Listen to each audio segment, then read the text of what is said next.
এবারের মৎস্য সপ্তাহ 2025-এর মূল প্রতিপাদ্য হচ্ছে আপনার অভয়াশ্রম গড়ে তুলি, দেশি মাছে দেশ ভরি। আসলে আমাদের যে দেশি মাছ সেগুলো হারিয়ে যাচ্ছে। আমরা আগে যেই মাছগুলো পেতাম আমাদের নদী নালা খাল বিল বিভিন্ন হাওর বাওর থেকে এখন আর পাওয়া যাচ্ছে না।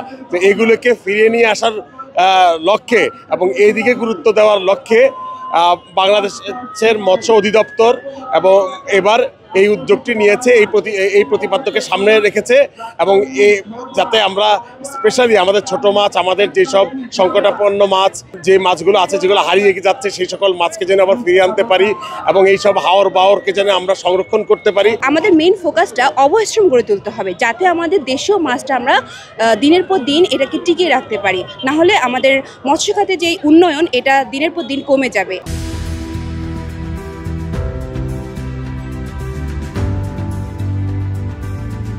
আসলে মাছ বাঙালির সাথে ওতপ্রোতভাবে জড়িয়ে আছে। মৎস্য শিল্পের মাধ্যমে আমরা যেমন দেশের উন্নয়ন করতে পারি, কর্মসংস্থান সৃষ্টি হচ্ছে, আমাদের দেশ বৈদেশিক মুদ্রা অর্জন করতে পারছে, এগুলো আসলে বলার কিছু নাই।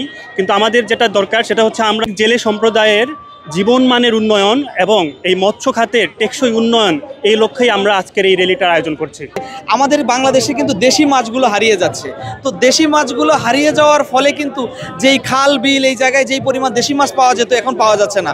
তো এইবার যেহেতু সবাই সমন্বিতভাবে জাতীয়ভাবে এই পদক্ষেপটা নিচ্ছে, আমি আশা করি যে নদী নালা খাল বিলের যে দেশীয় মাছগুলো আছে এগুলো সামনের দিকে ফিরে আসবে।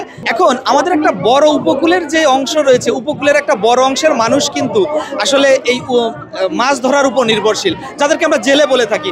এই মানুষগুলো কিন্তু দিন যত যাচ্ছে তারা কিন্তু বিপদে আছে, কারণ আমরা জানি যে ইলিশের সংখ্যা কমে যাচ্ছে, ইলিশের পরিমাণ কমে যাচ্ছে এবং উপকূলে মাছের পরিমাণও কমে যাচ্ছে। তাতে করে জেলে মানুষগুলো যারা আছে তারা যারা এই মাছ ধরার উপর নির্ভরশীল, এই মানুষের কিন্তু জীবিকার সংকটে পড়ছে।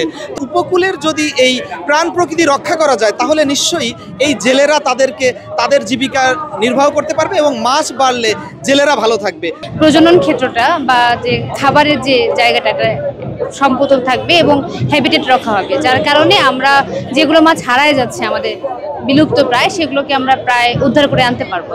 এতে করে ন্যাচারাল যে আমাদের যে নেটিভ স্পেসিসগুলো সেগুলোর প্রজনন বাড়বে এবং যার কারণে আমাদের যে প্রোটিনের চাহিদাগুলো বা যে জেলে নির্ভর যে কমিউনিটি আছে তাদেরকে আমরা রক্ষা করতে পারবো।